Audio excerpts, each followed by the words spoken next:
Masalahnya adalah ada tembakan, ya, bukan ada, bahkan banyak tembakan gas air mata yang diarahkan ke arah tribun penonton.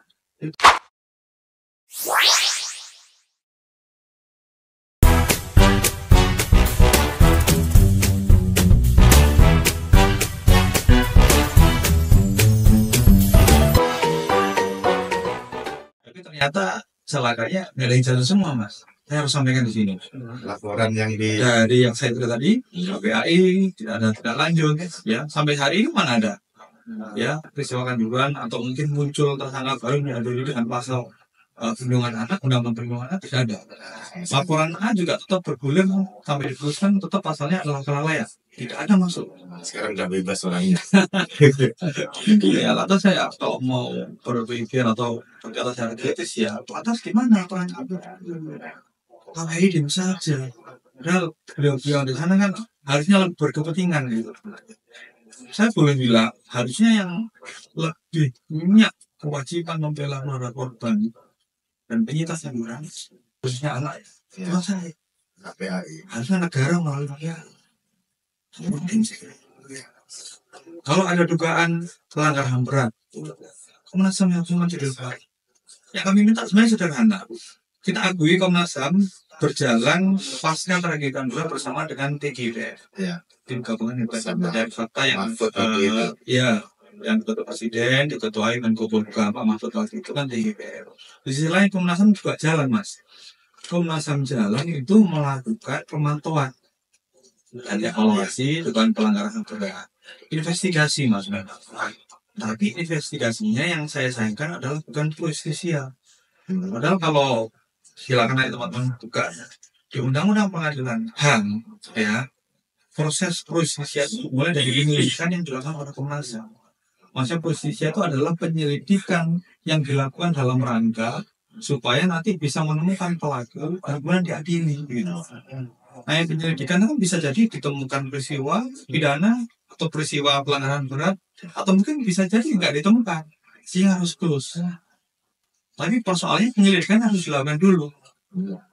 Nah, kritik saya untuk Komnas HAM yang waktu itu juga saya suarakan adalah Komnas HAM ini terlalu terburu-buru. Hanya dengan melakukan pemantauan atau investigasi, kemudian bikin itu ada kesimpulan, ditangani komisioner, dikatakan di sana ada pelanggaran HAM, ya, tapi bukan pelanggaran berat. Ada yang pelanggaran HAM itu tidak pidana, ya semuanya pelanggaran HAM, tapi bukan pelanggaran berat. Nah, menurut saya itu adalah kesimpulan yang sangat terburu-buru. Harus jangan. Kalau kita baca lagi di Undang-Undang Pengadilan HAM, Komnas HAM punya fungsi ada penyelidikan dulu dong. Penyelidikan itu kalau diatur di pasal berapa saya lupa ya. Jadi Komnas HAM bisa membentuk tim gabungan antara Komnas HAM dan juga unsur masyarakat. Ad hoc itu mereka melakukan penyelidikan. Kalau penyelidikan ada bukti permulaan, mereka limpahkan ke penyidik. Penyidiknya adalah jaksa agung. Kemudian jaksa agung juga akan limpahkan ke Pengadilan HAM untuk dilakukan penuntutan. Mekanismenya semuanya. Problemnya Komnas HAM-nya aja nggak punya melakukan penyelidikan. Itu terjadi, Mas. Hanya ada investigasi yang saya bilang laporan monitoring itu kan sayang sekali. Pantas hanya berada dan itu disimpulkan kalau di sini tidak ada pelanggaran. Saya rasa itu terlalu prematur. Sebenarnya jangan seperti itu. Boleh, lakukan aja penyelidikan. Kalau memang nggak ada, ya tapi formalitasnya harus dilakukan dulu. Jadi Itu Komnas negara begitu maksudnya. Itulah kenyataan. Tentunya biar publik yang menilai kan begitu. Itu Komnas HAM. Tadi KPI sudah yang saya bilang tadi di mana Barreskrim, ya, kita juga mengimbangi kondisi ketimpangannya tadi laporan tadi dengan kita upaya bikin laporan sendiri. Sama sulit sekali dengan berbagai alasan. Ini sudah ada laporan di Malang, ini harusnya itu jadi satu yang ada laporan yang di Malang tadi. Ada juga yang bahasa semacam itu, yang intinya kita tidak bisa diterbitkan register laporan polisinya dengan berbagai macam alasan. Dan kalau alasannya tadi harus ikut yang ada di Malang bareng-bareng, faktanya aktivis banyak dilaporkan berbagai daerah begitu. Itu yang menarik. Ya, itu yang menarik dan ya silakan nanti dijadikan kajian atau kalau perlu diriset aja kayaknya seru ini. Ya. Jadi kadang kalau kasus-kasus yang lain apalagi bersifat politis, ya, mungkin kita sering lihat di media massa ya. ada satu tokoh dilaporkan karena mungkin harus inisiatif, tapi yang laporan tuh banyak banget. Ada yang atas nama komunitas ini, forum ini, bahkan ada bawa nama ada juga, ya. Semua melaporkan barangkali dengan peristiwa yang sama. Misalnya menghina seseorang gitu lah, saya bilang ya, menghina pejabat X begitu lah ya. Nah, yang ngebelain itu banyak, semua laporan polisi dan semua bisa itu laporannya diterima, terregister. Persoalan teknisnya nggak tahu sama penyidik sama kepolisian jadi satu gimana saya nggak tahu. Yang jelas masing-masing pelapor ya yang melaporkan figur ini tadi karena telah mungkin memfitnah atau mencemarkan nama baik si pejabat tadi bisa diterima loh itu laporannya. Padahal peristiwanya satu, gitu. Ya. Atas kami ketika laporkan Kanjuruhan, oke, peristiwanya satu. Pada 1 Oktober 2020. Saya sepakat di Malang juga sudah ada laporan yang berjalan. Ya. Di sisi lain, ada yang laporan itu juga bisa. Alasannya apa kita nggak bisa? Alasannya nggak bisa, ini kan sudah ada laporan. Kita sadar ganda, mana ya? Giliran yang kasus yang sifatnya politis itu kok bisa ya gitu. Giliran kita yang melibatkan masyarakat banyak bahkan korban jiwa yang main-main itu kok bisa, aneh sekali. Tadi tetap saya mengalami itu yang di garis-garisnya. Di Propan pun juga demikian. Saya harap waktu itu dengan kita laporkan nama-nama atau terduga pelaku itu bisa dilakukan pemeriksaan dan dilakukan sidang etik, ya kan? Kalau memang dia melanggar berat bisa dilakukan pemeriksaan. Atau kalau dari pemeriksaan di Propam itu muncul bahwa ternyata ini nggak cuma pelanggaran etik, ini ada tindak pidana, bisa lanjut pemeriksaan pidana ya seperti perkaranya Freddy Sambo gitu loh. Jadi miris pada akhirnya nggak salah, saya juga akhirnya memahami kita banyak suara-suara, banyak tulisan-tulisan keluarga korban juga merasa bahwa keadilan ini sulit didapatkan gitu ya, sulit didapatkan khususnya di peristiwa Kanjuruhan ini ya seperti itu. Nah kembali yang saya bilang ya jangan-jangan dugaan saya benar, makanya saya berani bilang ini kelihatan kreditnya memang Kanjuruhan dibuat di laporan itu tadi. Jadi dimunculkan kesan bahwa Kanjuruhan sudah selesai, kan sudah ada laporan, kan sudah ada tersangka, kan sudah ada terdakwa, kan sudah ada putusan, kan sudah dihukum, selesai. Padahal kan tidak bisa dipandang sesederhana itu. Banyak loh yang masih belum diadili. Harusnya yang diadili, yang belum diadili maksudnya itu bisa loh dikenakan masalah gitu. Balik ke lembaga negara, mas. Ada yang melupakan juga saya. Satu, saya juga mengusahakan supaya keluarga korban ini mendapatkan haknya, yaitu restitusi, dan juga perlindungan. Ya. Karena ini Kanjuruhan ya ngeri-ngeri sedap juga. Ya, karena kita berhadapan dengan alat negara yang punya kekuatan dan punya power juga, sehingga saya rasa keluarga korban, penyintas atau pelapor nanti harus dilindungi. Sehingga untuk ke Jakarta kami juga sambangi itu LPSK, Lembaga Perlindungan ya saya akui saya juga terima kasih sudah bantuan psikologi, pendampingan psikologi. Sebenarnya yang dibutuhkan yang pertama itu adalah bantuan atau pendampingan untuk keamanan dan keselamatan para saksi dan korban. Yang lebih utama lagi yang saya bilang tadi, saya berharap ada restitusi, hingga pada saat itu kami juga mendaftarkan agar para keluarga korban dan penyintas korban selamat yang saya dampingi itu bisa dapat restitusi. Kita ajukan melalui LPSK itu pengajuan ditelaah segala persyaratan dipenuhi, ya kan? Sudah mas, waktu itu sempat muncul penilaian dari LPSK dan hanya keluar suatu produk penetapan itu dari pimpinan LPSK bahwa nama-nama keluarga korban Kanjuruhan ya senilai sekian rupiah gitu ya, terus nominalnya yang itu nanti akan dimintakan bersamaan dengan tuntutan di sidang pengadilan laporan model A. Tadi. Ya, oke, saya nggak soal laporan atau apa yang penting kan di sini ada haknya keluarga korban yang nanti akan diakomodir. Ya. Walaupun sifatnya materi loh ya, materi. Nah, alangkah terkejutnya saya ketika jaksa penuntut umum waktu itu membacakan tuntutan di persidangan pengadilan negeri Surabaya. Itu tuntutannya hanya tuntutan pidana. Jadi menghukum terdakwa supaya dipidana sekian tahun, sekian dulu. Terus kemudian tuntutan untuk membayar restitusinya yang dari LPSK tadi mana begitu. Nah, dulu saya tahu LPSK sudah bersurat ke Kejaksaan Tinggi Jawa Timur waktu itu. Seperti itu. Nah, tengah hari pasca putusan ya, karena saya belum bisa akses ke Kejaksaan Tinggi, saya baru tahu kalau ternyata surat atau putusan dari LPSK tadi masuk ke Kejaksaan Tinggi sudah terlambat. Terlambat itu pada saat tuntutan, ada yang waktu itu 2 terdakwa panitia sudah dilakukan, disidangkan, maksudnya tuntutannya sudah dibacakan di persidangan, dan pada saat surat itu masuk, ya besok terdakwa yang dari kepolisian juga sudah dibacakan. Ya, sementara kalau di kedinasan itu kan ya, surat langsung dibaca, langsung bisa dikomodasi. Kan ada proses birokrasi ya, surat itu masuk, bahkan disposisi badan pimpinan, sehingga yang terjadi adalah tuntutannya udah jalan dulu kalau surat ini nyampe. Ya, kejaksaan juga mengakui waktu kami itu bahwa itu nggak dimasukkan di tuntutan persidangan karena kok apa ya sepele tapi mengenaskan sekali karena keterlambatan itu ada potensi kehilangan hak. Dan memang hanya nggak masuk di tuntutan hanya pidana saja.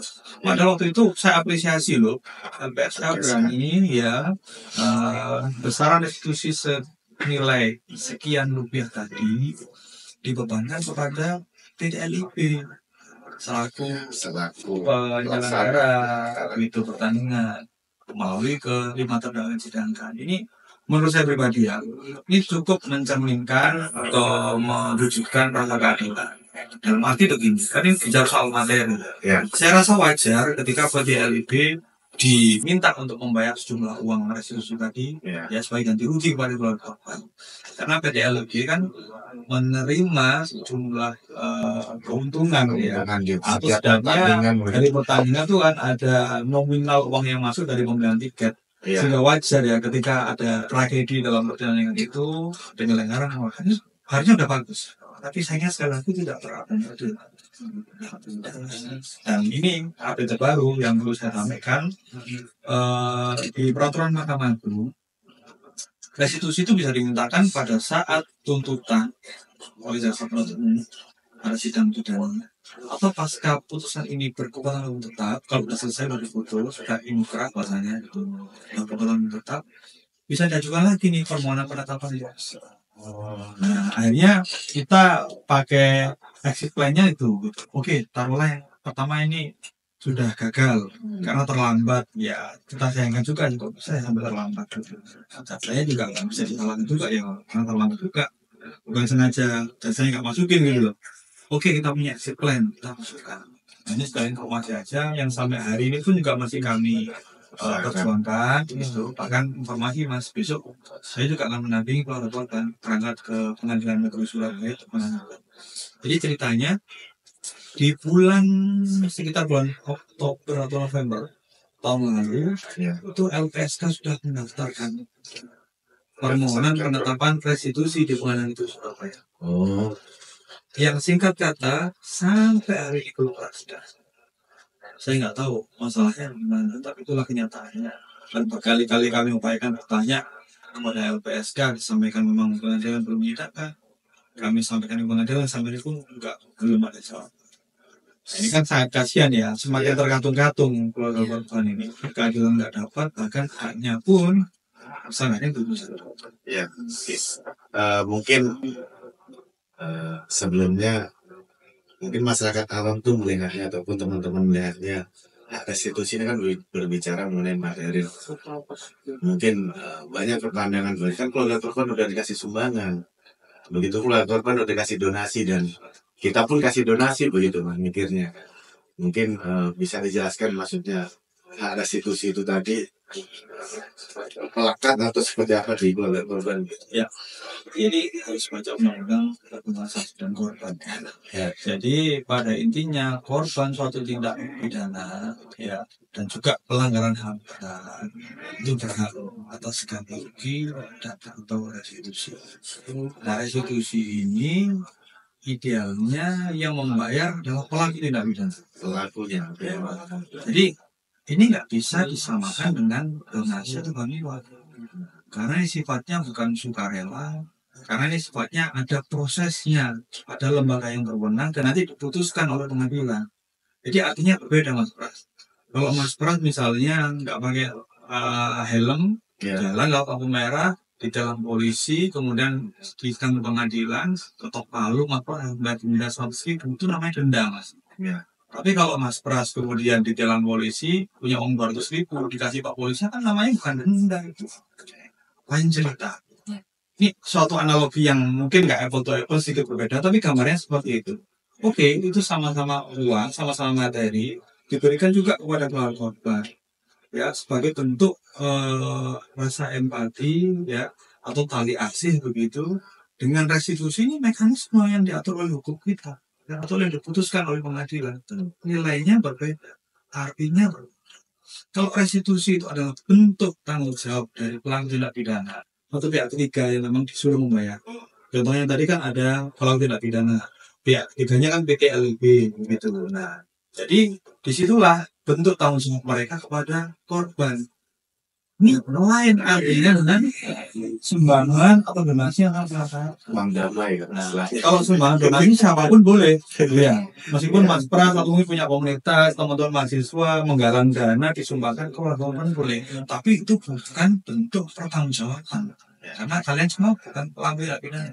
Tapi kalau restitusi tadi itu adalah bentuk pertanggungjawab yang diputuskan oleh pengadilan, ya inilah konsekuensi melakukan tindak pidana. Maka kau harus bayarkan ini restitusi kepada korban. Itulah bedanya. Jadi meskipun ini produknya atau wujudnya sama-sama materi atau uang gitu, tapi nilainya berbeda. Gitu. Mungkin terakhir maksudnya yang melihat tadi ada kata-kata mahasiswa gitu di sana kan, saya sampaikan mungkin pesan sampai terhadap kita maksudnya yang sebagai mahasiswa di sini. Melihat maksudnya tragedi Kanjuruhan ini belum ujung usai maksudnya dan korban belum mendapat keadilan yang sepenuhnya. Dan mungkin pesan sampai yang dari awal sampai detik ini bahkan besok hari ini masih mendampingi yang ada di Surabaya. Pesan buat kami ini seperti apa Mas? Maksudnya kan sampai tidak pernah merasakan menjadi mahasiswa betul. Iya. Ya itu pesan saya kepada teman-teman mahasiswa khususnya ya. Ya jangan pernah berhenti bicara soal Kanjuruhan. Jadi kalau tadi ada pertanyaan Mas Pras, kan Kanjuruhan udah selesai. Saya coba belum. Ya, saya bisa ceritakan tadi filmnya di mana, saya bisa tunjukkan. Banyak yang masih belum diadili, proses restitusi juga belum selesai, laporan di KPI juga belum ada endingnya, kemudian laporan di Cikopang juga belum ada hasilnya, gitu.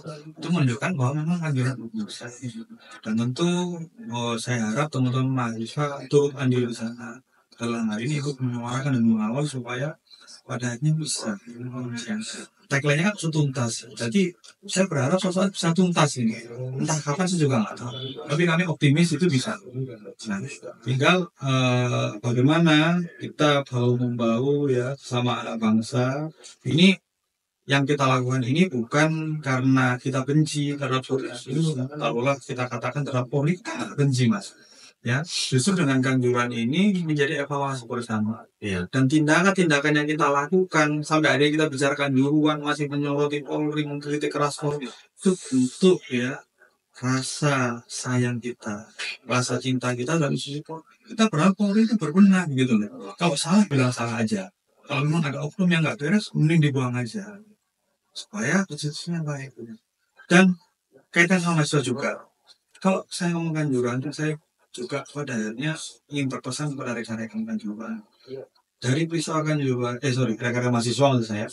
Dari peristiwa Kanjuruhan ini bisa menjadi suatu trigger atau pemicu apabila di biarkan, atau dalam hal ini kita bersifat permisif, biarin, Ya. cuman gitu aja kan udah selesai, cuma ditembak saya air mata kok nggak ditembak pakai peluru tajam. Nah, ini suatu saat juga bisa menimpa kawan-kawan. Ya. Teman-teman mahasiswa kan selain nonton bola kan saya juga suka itu aksi itu, Aksi. atau mungkin ada yang suka nonton konser tuh di keramaian karena ada kericuhan. Nah, di keramaian atau situasi yang melibatkan publik atau massa, ya salah satu senjata atau alat yang digunakan oleh kepolisian Republik Indonesia adalah gas air mata. Yang saya sempat ulas sedikit tadi, ya saya nggak detail bahas itu. Penggunaannya itu sangat strict, sangat diatur ya. Bagaimana cara penggunaannya? Begitu. Yang saya bilang sebenarnya kalau di Kanjuruhan ini penggunaan gas air mata itu dilakukan secara eksesif, mas, secara berlebihan. Apa yang saya maksud berlebihan? Jadi akibat yang ditimbulkan itu tidak sebanding dengan sebab. Ya. Kalau saya boleh analogkan secara awam begini, kalau saya dipukul, harusnya saya membalasnya. Bukan saya dipukul, saya tembak, mati Iya. Anda. Kan begitu, nggak sebanding. Gambarnya itu tadi, Kanjuruhan yang chaos, yang ribut, supporter yang ada di tengah lapangan. Harus yang menanganinya adalah yang di tengah lapangan yang ditangani. Bukan berlebihan, artinya berlebihan itu mereka yang nggak tahu menahu, yang hanya tribun ditembaki sehingga panik, sehingga habis nafas. Padahal ini yang saya bilang berpotensi nanti terjadi kalau dibiarkan, ya hal-hal kalau dinormalisasi, dimaklumi begitu, ini berpotensi juga terjadi di berbagai aktivitas kalian, saya pikir, ya kan? Mungkin di pertunjukan, mungkin kalau mahasiswa ada yang misalnya aksi pada saat aksi, mungkin suka nonton konser pada saat konser, ya kan? Ada cobaan terus tembakan air mata, yang itu di bawah, yang cuma nonton nggak tahu apa kena, maka kita nggak boleh diam soalnya, ya. Jadi saya punya concern dan juga punya harapan besar ke depan. Oke, kita dukung polisi kita untuk bertindak lebih profesional. Dalam hal ini bagaimana dia menggunakan gas air mata secara terukur, ya, tidak berlebihan. Dan tentu kuncinya nanti dapat dipertanggungjawabkan. Kalau saya rasa penggunaan gas air mata di kantornya belum dapat dipertanggungjawabkan. Mana pelakunya sekarang aja belum ada yang diadili. Kalau memang dia sudah ditangkap dan diadili, dia nyatakan tidak bersalah, oke. Kanjuruhan saya dikatakan selesai, saya sepakat kan. Tapi kan belum. Nah, inilah saya pesan kepada teman mahasiswa jangan diam, ya. Karena apa yang terjadi kepada korban Kanjuruhan 2 tahun yang lalu tidak mungkin akan menimpa terus. Kita harus dorong, ya, bagaimana bentuk regulasi dan juga polri kita agar bersikap lebih hati-hati, dan dari kuncinya adalah tidak berlebihan, terarah, terukur dalam mengambil tindakan, khususnya dalam menggunakan gas air mata, supaya tidak terulang kembali tragedi ini, ya, di waktu yang ini itu. Tagline malam ini, hari ini Kanjuruhan belum selesai. Mungkin